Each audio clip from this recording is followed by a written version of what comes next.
This is the Marvel Legends series from the Marvel Studios Thor Love and Thunder movie. We have the two Thor figures from this wave, the Build-A-Figure Marvel's Korg or Viking Korg wave of new figures from Thor Love and Thunder. Every single figure is part of the MCU. So we have Thor as him, the god of hammers or the god of thunder.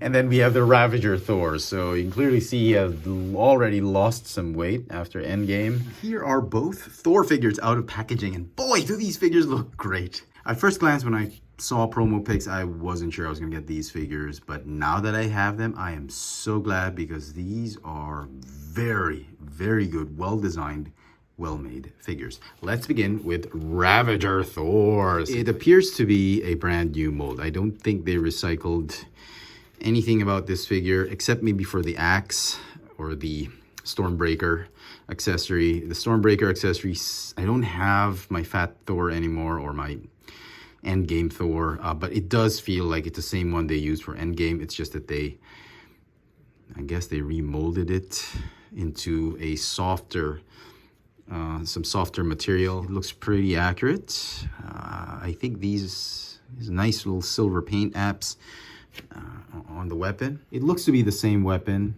It's just that this one, the Ravager Thor, has darker silver paint apps than this one. This one is more of a brighter silver paint, or I don't think this is painted at all. Yeah, this one I believe is unpainted. They're using that glossy type of plastic, marbled plastic, that doesn't require painting. This one uses the same plastic, but they've added the dark silver paint on it. I think this is a better hammer. Onto the figure itself, look at this great head sculpt. And my real interest with this figure was really just the head sculpt, so I can transfer it to this figure. And seeing the hammers, I believe I'm going to transfer this one to that one. This figure on its own is a wonderfully sculpted, wonderfully made figure. You've got these pinless joints for the arms. Look at that bicep, elbows, wrists. Very nice, very well sculpted figure, at least for the arms. Here's the chest. He's got a an undershirt that has this weird logo. I don't know, he probably picks this up somewhere as he tours the galaxy with the rest of the Guardians. Nice vest.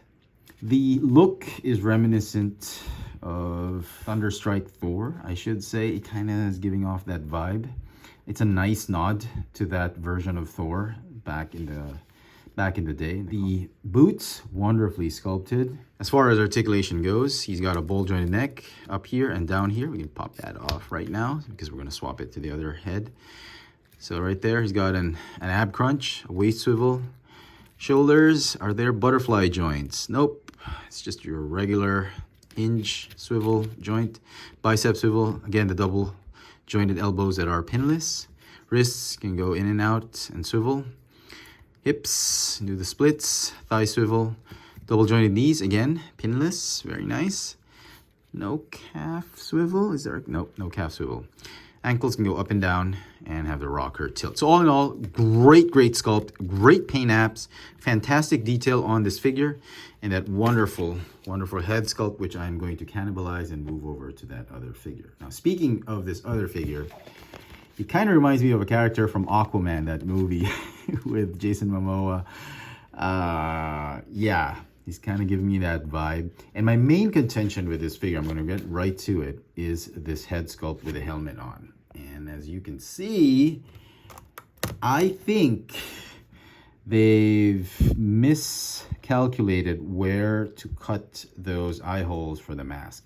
I don't know, I could be wrong. This is probably how he would look like in the movie, but I would have wished that the eye holes at least for that helmet could have been put much closer so that he does not look cross-eyed. He kind of is giving me that vibe, a cross-eyed look, which is kind of funny. It makes the character look very funny, but the helmet sculpted very nicely. It's done in that glossy metallic sheen type of plastic that requires hardly any paint at all to make it pop, to make it shiny. The hair, very nice. It's molded, it's as though it was flowing, and it does not hinder articulation of the neck. You got a cape Made of lighter, softer PVC material, unpainted. Okay, not too bad, not complaining with that. The arms, wait, let me see. Okay, no butterfly joints, but the arms do feel recycled because you can clearly see the pins right there on the bicep.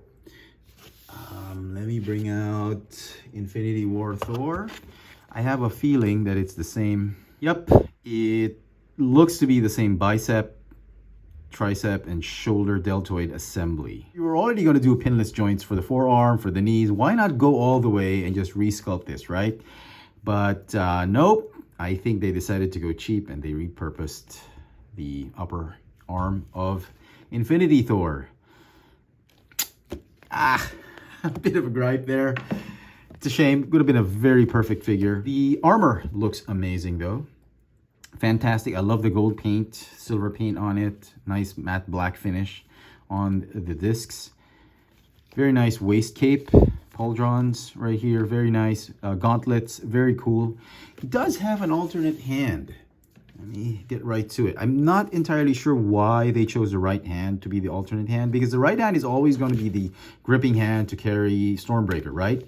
So I would have imagined that they should have put the fist, the closed fist hand right here to alternate with this open left hand.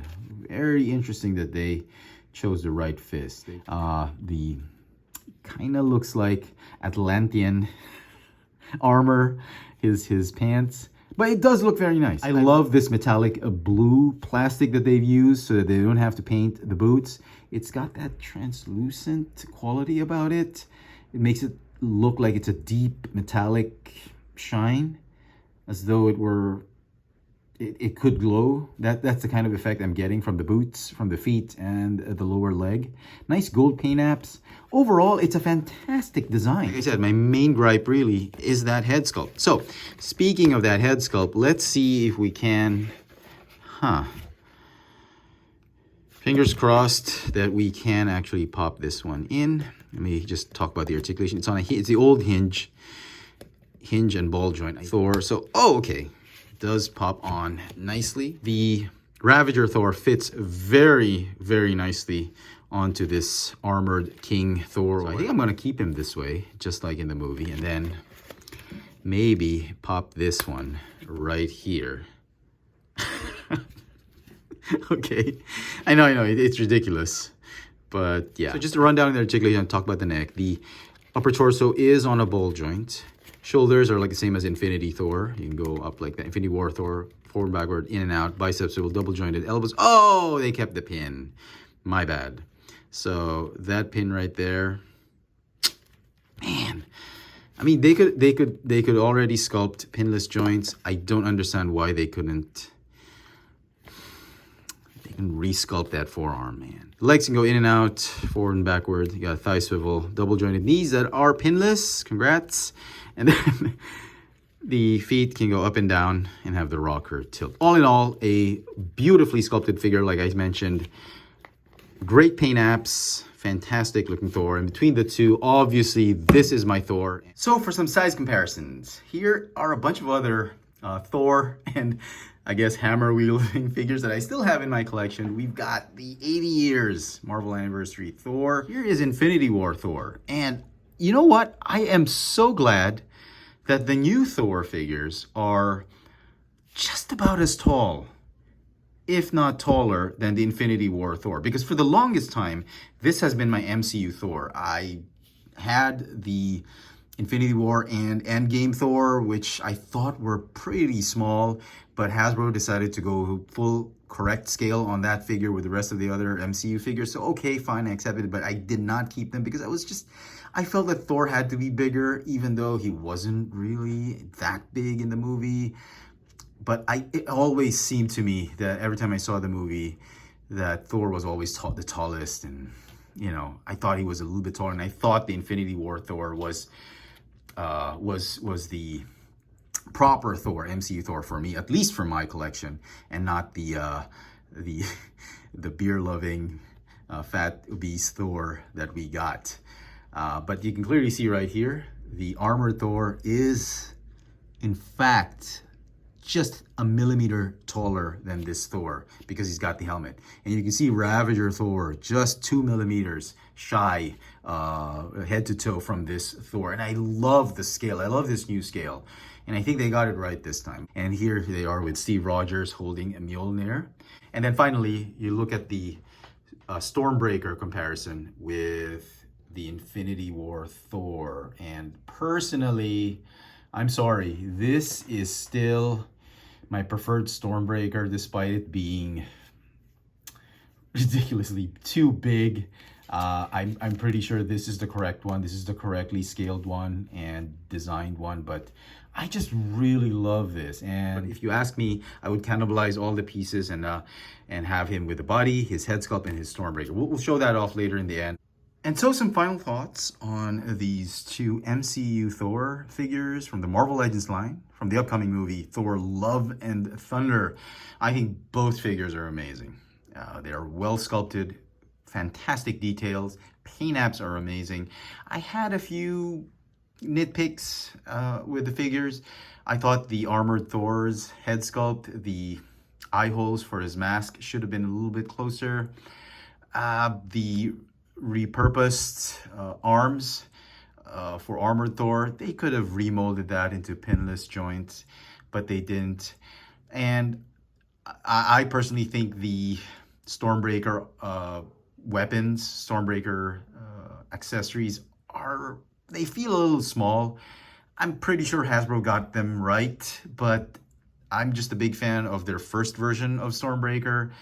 And as such, I think that's still the gold standard for the Stormbreaker accessory. I'm sorry, but take nothing away from these new Stormbreaker accessories. They're pretty good, well detailed. I love the plastic, the kind of plastic that they used for it, but it just feels a little bit small comparing it with the original Stormbreaker accessory.